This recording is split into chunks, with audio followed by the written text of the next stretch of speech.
Hey guys, subscribe for daily content, and if you're shopping for gear, make sure you check out the description for the newest items at some of the very best online retailers.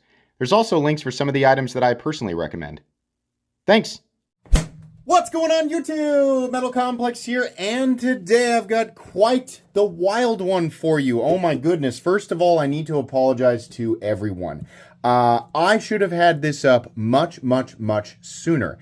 And the truth is that I decided that this was not a knife that I wanted to show my viewers, because I thought that the steel that this is made out of is very poor for the price that they were asking originally. And that was a mistake on my part. I saw 7CR and I went, nope, as is the case. Most of you would do the same. I saw 7CR and I said, absolutely not, because I remember it being a pretty expensive knife. And I was like, this doesn't even make sense with this company or the company that it's associated with. Why would they use this steel? Even though the object itself is very interesting, I was just like, absolutely not. This is just ridiculous. It's a waste of time.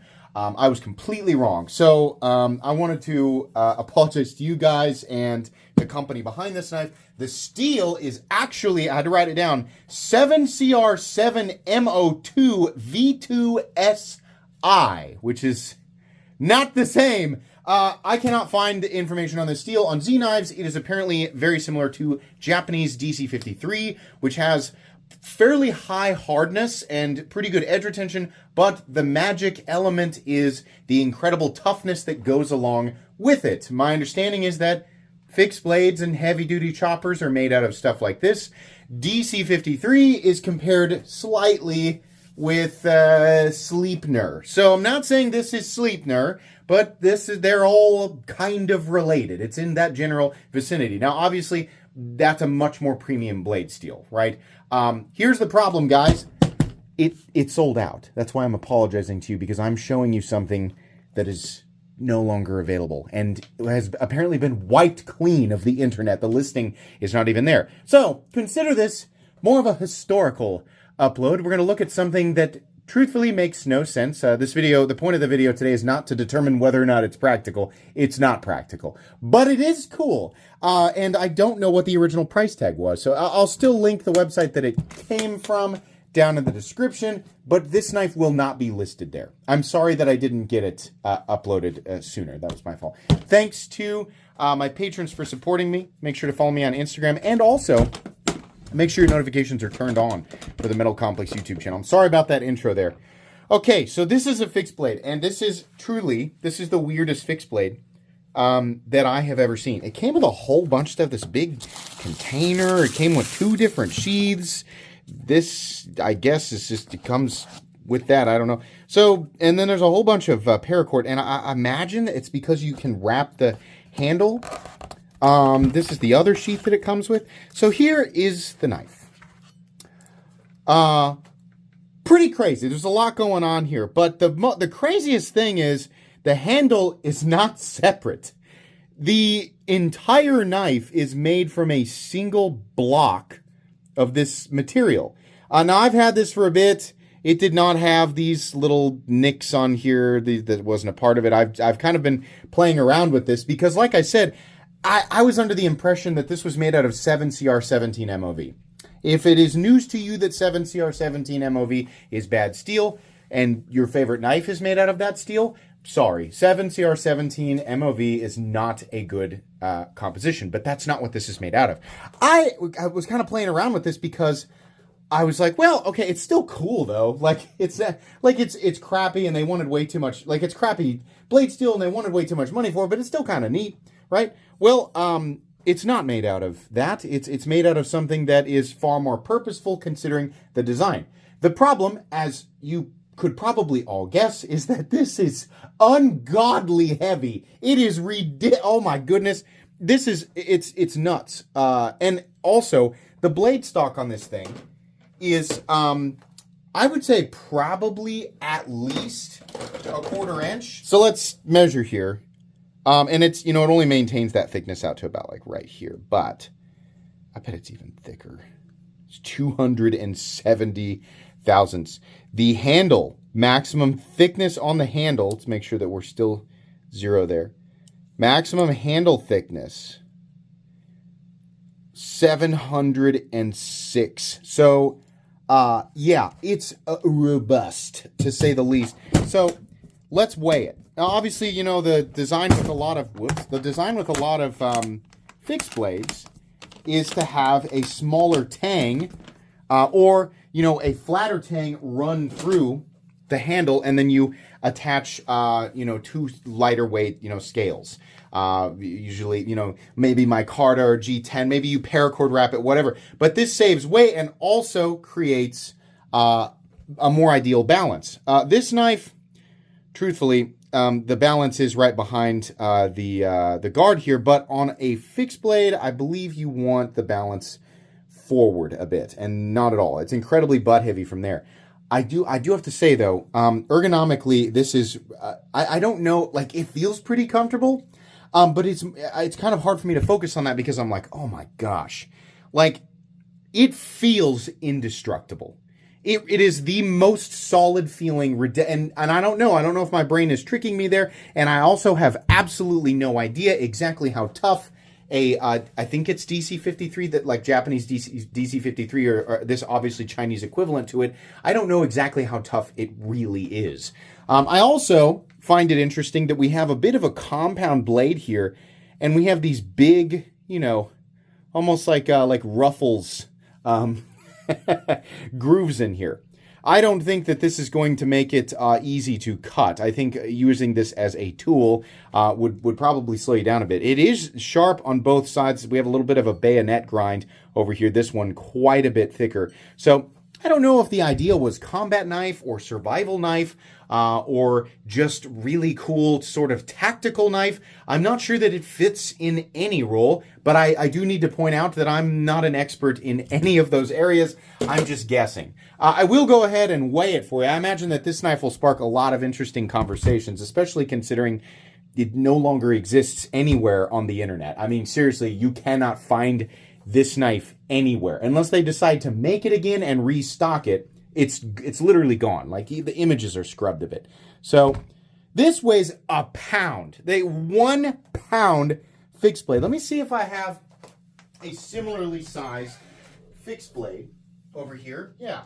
Okay, so this is I think this is the one from Kaiser. So this is a fairly similarly sized fixed blade.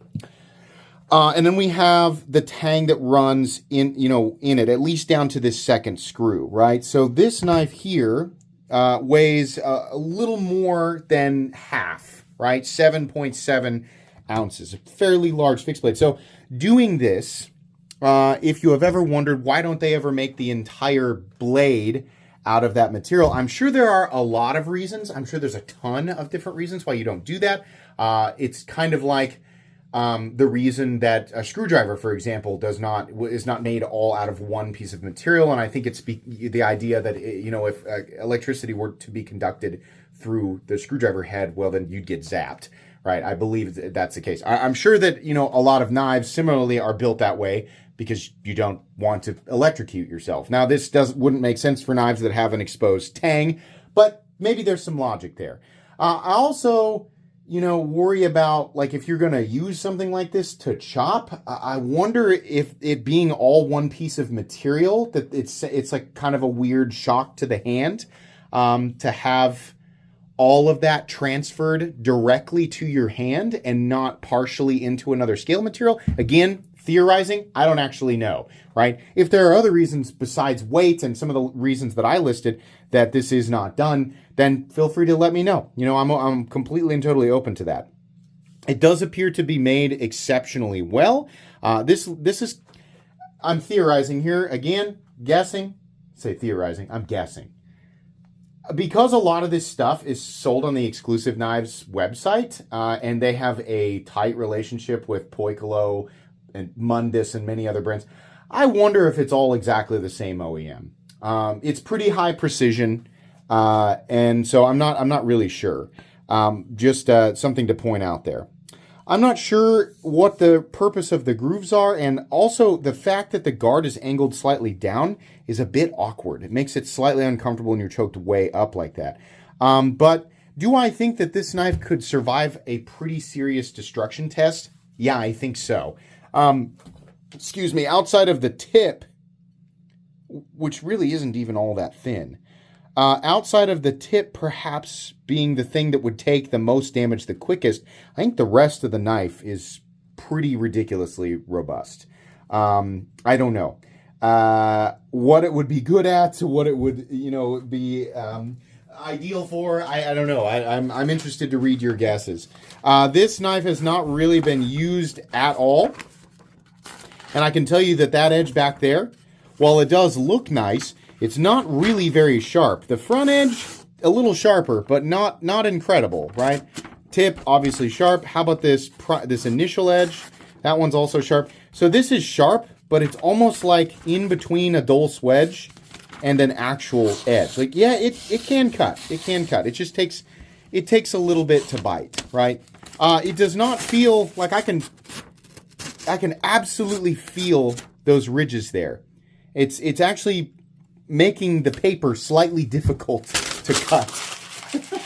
It is a weird object, though. It's an interesting object, and I don't shy away from stuff on this channel just because it's not practical. In fact, quite the opposite. Practicality in a knife is part of the equation, for people who are looking for something that is, of course, practical and able to be used as an everyday cutting tool or a tool that's going to be used in a specific setting. However, there are many collectors out there like me where that's kind of off to the side. They like the wild and crazy interesting stuff, especially if it is, precision machined, even if it's not incredibly practical. For example, the Mundus and Poikilo Alchem is not at all practical, but it's interesting for a totally different reason. So I thought this would be fun, that you guys would just want to look at this. Apparently it came in both black and kind of like an army green-gray. Yeah, I don't know. I can't imagine that this would ever be something that would be a practical tool for me, but it is interesting. So there you go. That's the upload that you missed. I'm sorry I didn't get this up when this knife was available. I do remember this being very expensive, though. I think it was at least $200, maybe $250. If the company who made it wants to chime in and correct me, that's fine. But yeah, so you can understand why I said, well, I'm not going to look at this 7CR17 MOV for $200. Like, that's why I said no. I was like, this is ridiculous. I'm not going to promote this or show this to anybody because it's insane. But this makes it a little bit more interesting. And now that it's gone, it just doesn't really matter. So anyways, enough. I've talked long enough. That's it today, guys. Please make sure to follow me on Instagram at metal_complex. If you enjoyed this video, leave a like. If you'd like to check out my other content, I do, of course, have lots of videos of knives that are either expensive or inexpensive that I do or don't like, so check those out. And if you enjoy all my content, go ahead and click on the Metal Complex logo right there and subscribe because there's definitely more coming. Thanks again for watching, everybody, and have a great day.